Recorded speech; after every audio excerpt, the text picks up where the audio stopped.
3 signs that winter 2024-2025 could be colder than you might expect. Published by Severe Weather Europe. The latest winter 2024-2025 forecast data trends are warmer with each new run. But we are starting to see signs in the global weather system that a different picture is possible for next season. We found 3 signs that a colder winter than expected might be developing for 2024-2025. We can already see how some of the large-scale global factors are developing. Looking at past data, we know how they changed seasonally and how they have influenced winter weather in the past. We are focusing on the winter pressure pattern in the North Atlantic, which determines the weather from the central, eastern United States to Europe. You will first see what that pattern looks like and how it impacts the winter weather, and then we will look at the 3 factors that can change its development for winter 2024-2025. North Atlantic winter weather patterns. Weather patterns can usually be defined into regions. The most influential weather pattern in winter is usually the North Atlantic Oscillation, or now short. It covers and modifies the weather patterns all the way from the United States and Canada to Europe. We usually hear a whole lot about these oscillations every winter. But what are they really, and why are they important? The term oscillation generally indicates that something oscillates, moving back and forth, up or down. In weather, this movement is usually up or down on a specific weather parameter. It can be the rise and fall of atmospheric pressure, temperature, wind direction, etc. The now describes the rise and fall of pressure in the North Atlantic, more specifically between the Greenland, Iceland area and the central North Atlantic, Azores. You can see a perfect example of a positive now phase in the image below. There is low pressure to the north over Greenland and a high pressure zone below from the US to Europe. In winter, this pattern brings warmer temperatures and less snow to the eastern United States and most of Europe. Overall, this is not what you want to see if you are a fan of snow and winter in the US or Europe. The opposite pattern, a negative now, features high latitude blocking, with a high pressure anomaly over Greenland and low pressure from the United States to Europe. The image below shows an example of such a pattern. The high pressure anomaly to the north causes a big disruption in the flow, pushing the polar jet stream further to the south. That enables an easier release of colder air into the central and eastern United States and Europe. The image below shows the typical temperature pattern for a negative now phase. Because high pressure blocks the northern regions, this disrupts the flow and releases colder air across the United States and Europe. So, to summarize, if you want a good chance for colder weather and snow across the central, eastern United States and Europe, you want to see a negative now pattern in the forecasts. The next image below, by climate.gov, compares temperature anomalies in 2 different now phases. Both examples are actual winter temperature anomalies from the past. You can see what a big difference the now phase can make across a large part of the United States, Canada and Europe. But speaking of the forecasts, the latest ECMWF forecast below, released just a few days ago, calls for a strong positive now over winter 2024-2025. You can see the low pressure anomaly over Greenland and high pressure over the United States, the Atlantic, and Europe. The temperature forecast from the same model also shows a typical positive now pattern. A warmer winter than normal over much of the United States and Europe. This is because a positive now helps to lock the colder air into the northern regions. So, if these forecasts show that we are in for an abnormally warm winter, then it's all said and done. Not even close. Especially not in September, 3 months before the actual winter starts. Weather forecasts for the long term improve each year but are not perfect. As global weather runs on a certain set of physics rules, we can look at past years and seasons and search for overall global similarities with the current year, season. We are currently monitoring 3 weather factors that, contrary to the mainstream forecast, actually show a signal for a negative now phase for winter 2024-2025. El Niño winter. The first factor is the ENSO, which stands for El Niño Southern Oscillation. ENSO is a region of the equatorial Pacific Ocean that changes between warm and cold phases. Typically there is a phase change around every 1 to 3 years. Currently, we are observing a cold phase of the ENSO starting to emerge, called the La Niña. You can see it below in the latest ocean anomaly analysis. It shows colder than normal surface waters in the central and eastern ENSO regions starting to develop. ENSO phases significantly influence tropical rainfall, pressure patterns, and the complex dynamics between the ocean and the atmosphere. The image below shows the circulation pattern of a cold phase, which is currently developing. Changing the circulation, ENSO significantly impacts tropical rainfall and pressure patterns, altering the atmosphere-ocean feedback system. This feedback system spreads the ENSO influence globally, especially the winter temperature and snowfall patterns. Below is an ECMWF forecast image showing the long-range outlook of the central ENSO region. A weak La Niña is forecast to develop and last over the fall and winter. A weakening of the La Niña is expected early next year, with a shift to a neutral phase. To better understand the ENSO changes, we produced a high-resolution video animation that shows how the ocean temperatures went from warm to cold anomalies across the ENSO regions in the tropical Pacific. A La Niña event is not something new, as we actually had 3 La Niña winters in the past 4 years. So what makes it special to see it as a potential cold air factor? It is the location. A La Niña can either be based in the eastern or central Pacific, giving it a rather different character. A double weather character.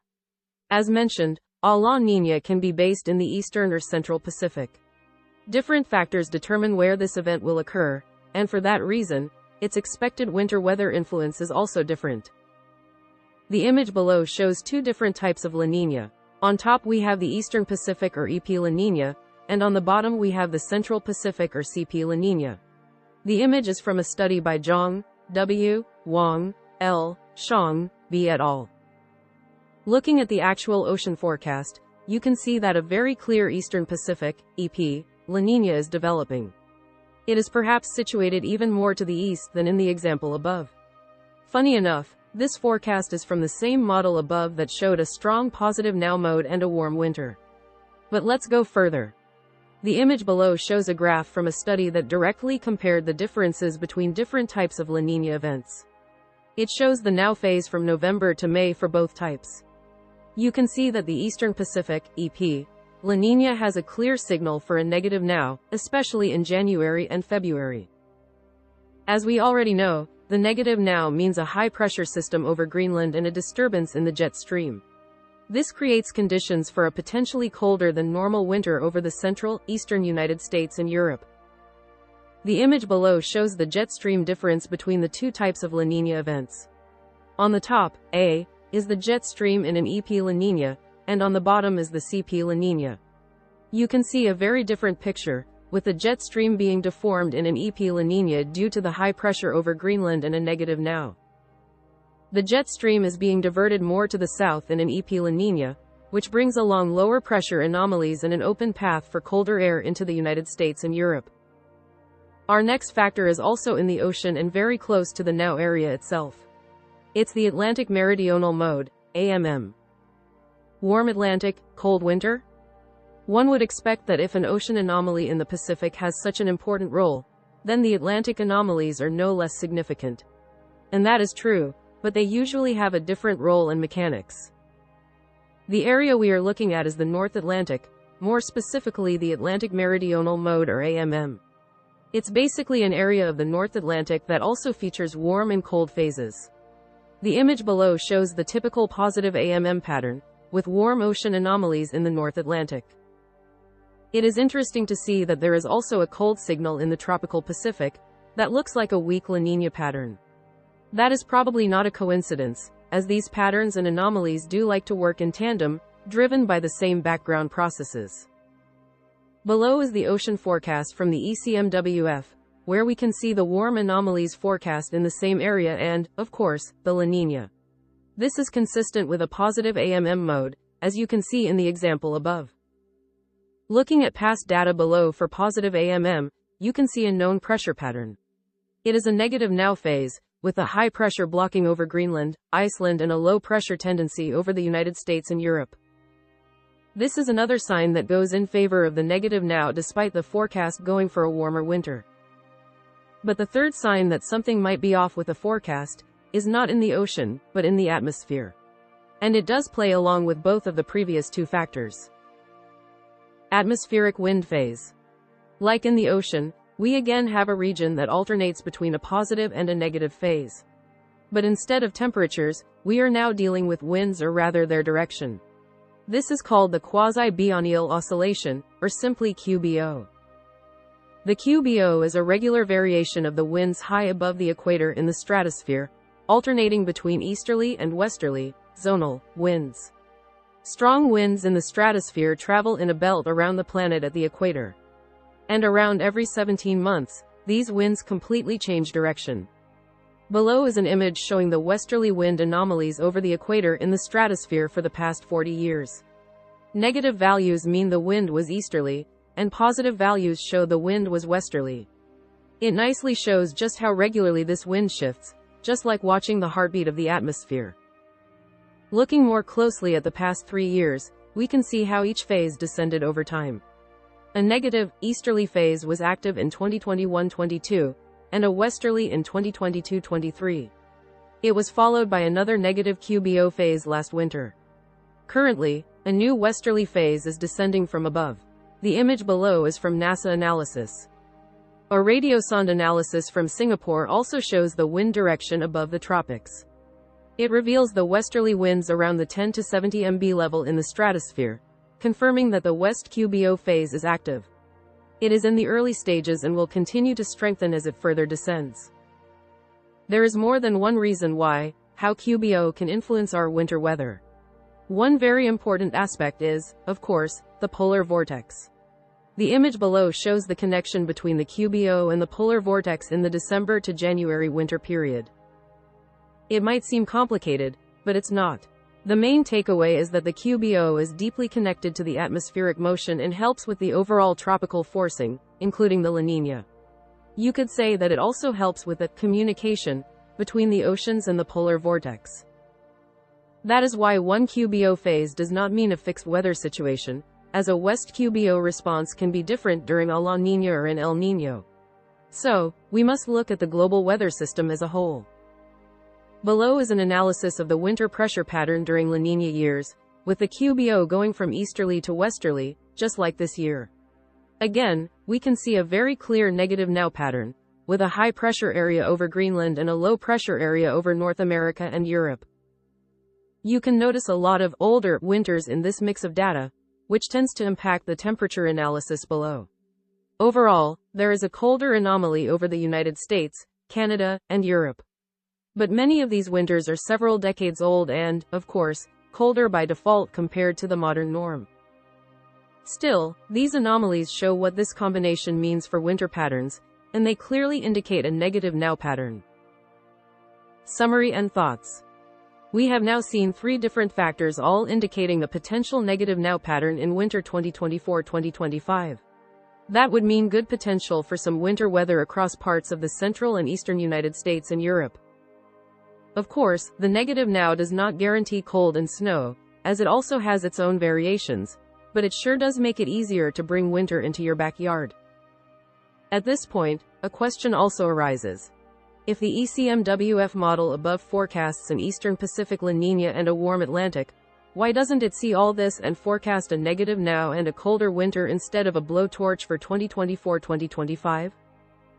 The answer could be that the model is just not perfect or even plain wrong. But given the level of advancement in weather predictions, that's probably not the best assumption. It's also worth noting that the forecast period we are looking at is 3 to 6 months in the future, so it's likely that the model just needs more time to align and adjust its prediction properly. This is also the first time this model has shown a proper EP La Niña developing, so it will be interesting to see further adjustments in the next runs. To show you just how good, or bad, a model forecast can be, below is the same forecast for the past winter, 23/24, issued in October. It showed a low pressure area over much of the United States and the North Atlantic. It also had the main high pressure area over Western Canada and Europe. Below is the actual pressure pattern for last winter. You can see a fairly different look, with a main high pressure area over southeastern Canada. There was no large low pressure anomaly over the United States, and the Atlantic low pressure area was situated over northern Europe. This just shows that models do make adjustments, and as you can see in the example above, They can change their minds when they start to see the global weather development properly. At this point last year, the ECMWF had a fairly good idea about the ocean anomalies for winter but still moved around quite a bit in the forecast. That also shows that not every year is the same, and not every year the same factor will have the same effect. For that reason, we constantly monitor the latest global weather patterns and their development. We are always trying to find signs and links to past weather patterns with it, a glimpse of the future.